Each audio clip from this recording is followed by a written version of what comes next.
Bonjour, et bien dans cette petite vidéo, je vais procéder à la correction du DM3. Pas l'ensemble du DM3, vous le trouverez sur le cloud, ainsi que d'ailleurs ce que je vais vous expliquer là. Mais je tiens à vous expliquer quand même la correction de l'exercice 2 parce que j'ai trouvé que c'était dans cet exercice où il y avait eu le plus de difficultés rencontrées. Pourtant, ce n'est pas extrêmement compliqué. J'espère que vous allez retenir un petit peu la façon de faire pour montrer que deux fractions, surtout, ne sont pas égales. Quand elles sont égales, c'est un peu plus compliqué. Mais quand elles ne sont pas égales, c'est facile à voir tout de suite. Regardons ce premier exemple. Est-ce que ces deux fractions-là sont égales? On a une règle qui dit que lorsque deux fractions sont égales, les produits en croix sont égaux. Donc les produits en croix, on les retrouve ici. Est-ce qu'en multipliant ce nombre par celui-ci, est-ce que je vais obtenir le même nombre qu'en multipliant celui-ci par celui-là? Or, la consigne, elle était claire, il ne fallait pas prendre la calculatrice. On peut répondre à cette question sans prendre la calculatrice. Regardons le produit qui est en vert, 812 par 301. 812 par 301, on ne va pas prendre la calculatrice pour le calculer. On va essayer de le comparer à l'autre produit sans même les calculer. Regardons ici, le chiffre des unités, c'est un 2. Ici, c'est un 1. Donc, quand on va faire la multiplication, au niveau du chiffre des unités, au résultat de cette multiplication, 812 par 301, multiplication, aura un chiffre des unités du produit, vert, c'est-à-dire 301 par 812, le chiffre des unités, ça sera 2 fois 1, ça sera 2. Pour le produit en vert. Par contre, pour le produit qui, lui, est en rouge, là, quand je vais multiplier les chiffres des unités, je vais obtenir le chiffre des unités du produit rouge, de ces deux nombres-là, qui sera 5 fois 7, ça fait 35. 35, ça se termine par un 5. Donc, ça sera 5. Produit en vert se terminera par un chiffre des unités égal à 2, parce que 2 fois 1, ça fait 2. Et ici, 5 fois 7, ça fait 35, donc l'autre se terminera par un 5.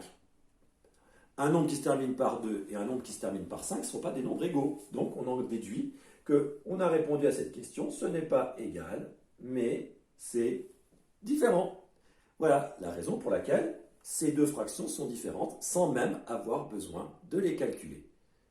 Donc, on a juste à s'occuper du chiffre des unités pour vérifier qu'elles sont égales. Alors, il y avait aussi un autre moyen de faire, c'était de comparer leurs signes. Or, ici, c'était positif. Donc, la comparaison des signes n'a pas lieu d'être ici. Par contre, c'est toujours la première chose que l'on fait, c'est de vérifier que ce sont le même signe. Si celle-ci était négative et si celle-ci était positive, il n'y avait même plus de question, c'était forcément différent. Il n'y avait même pas besoin de regarder le chiffre des unités. Donc ici, je rappelle, on multiplie le chiffre des unités, 2 fois 1, 2, donc ça se terminera par un 2, ce nombre vert est là par un 5. On va regarder l'autre exemple.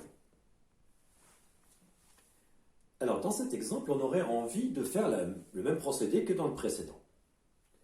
On va essayer de voir si en multipliant le 1 par le 1, chiffre des unités, ça ferait 1, et 7 par 3, 7 fois 3, 21, ça se terminerait aussi par un 1. Donc là, on ne peut pas répondre à la question.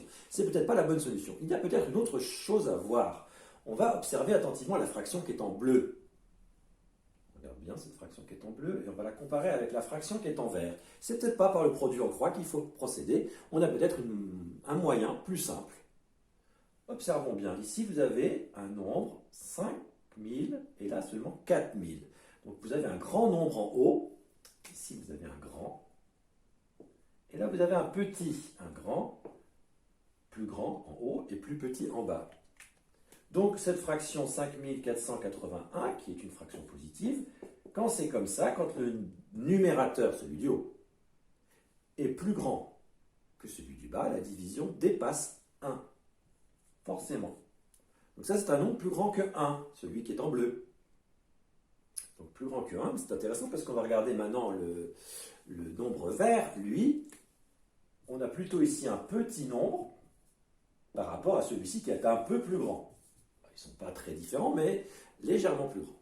Donc, si je divise un petit par un grand, la fraction 213 sur 221 on ne va pas obtenir un nombre plus grand que 1, mais cette fois-ci quelque chose qui commencera par 0, quelque chose. Autrement dit, de quelque chose de plus petit que 1. Celui-ci est plus grand que 1. Celui-ci est plus petit que 1. Est-ce qu'ils sont égaux? Ah ben non, on ne peut pas être à la fois plus petit que 1 et plus grand que 1. Donc ils ne peuvent pas être égaux. Et je peux même savoir une chose en plus. Je sais déjà qu'ils sont différents, puisqu'il y en a un qui est plus grand que 1, l'autre est plus petit que 1. Non seulement ils sont différents, mais je peux même savoir lequel des deux est le plus grand. Celui-ci est plus grand que 1, celui-ci est plus petit que 1. Donc c'est la fraction bleue qui est la plus grande. Non seulement j'ai pu dire qu'elles étaient différentes, mais en plus que la fraction bleue était plus grande que la fraction verte. Ça va même un petit peu plus loin que ce qui était demandé. On va passer au suivant. Vous avez eu le temps de noter, j'espère. Donc, ici, c'est plus grand que. Voilà, le nouvel exemple que l'on voit, c'est de comparer ces deux fractions. Alors, il y a plusieurs possibilités. On s'intéresse aux signes. Ici, ils sont tous les deux positifs, donc il n'y a pas besoin de s'intéresser particulièrement aux signes. Ça ne nous apportera rien. Par contre, on peut s'intéresser au produit en croix, ou on peut s'intéresser à comparer les fractions avec 1. Ici, j'ai un grand sur un petit, donc ça va dépasser 1. Et ici, j'ai un grand sur un petit, eh bien ça va dépasser 1 aussi. Donc, ça ne va pas permettre de les comparer, puisque tous les deux vont dépasser 1. Je vais peut-être procéder autrement. On a dit que les produits en croix doivent être égaux pour que les fractions soient égales. Donc, si je multiplie ces deux nombres-là, est-ce que je peux obtenir le même résultat que ces deux-là?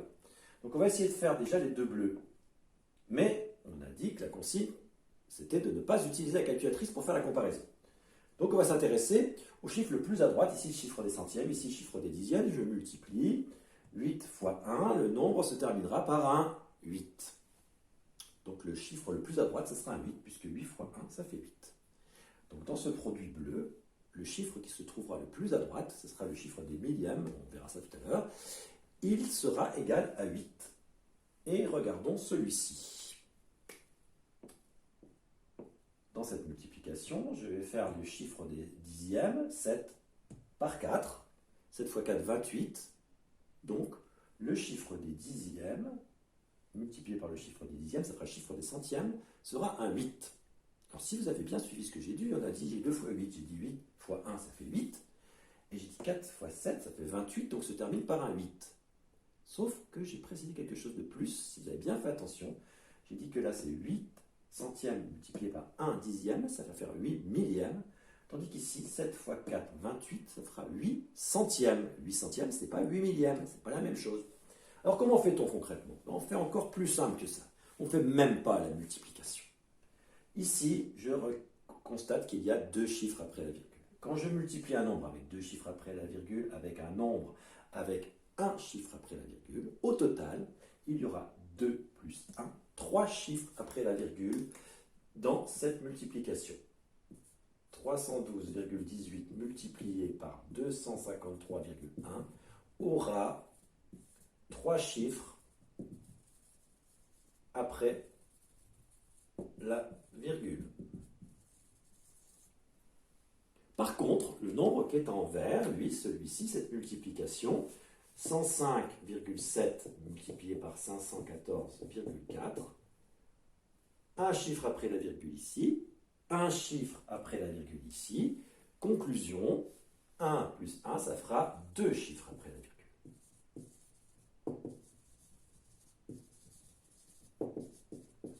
Est-ce qu'un nombre ayant deux chiffres après la virgule et un nombre ayant 3 chiffres après la virgule peuvent être égaux? Eh bien non, sauf si ce nombre est 0. Mais on a vu que c'était 8, donc ce n'est pas 0.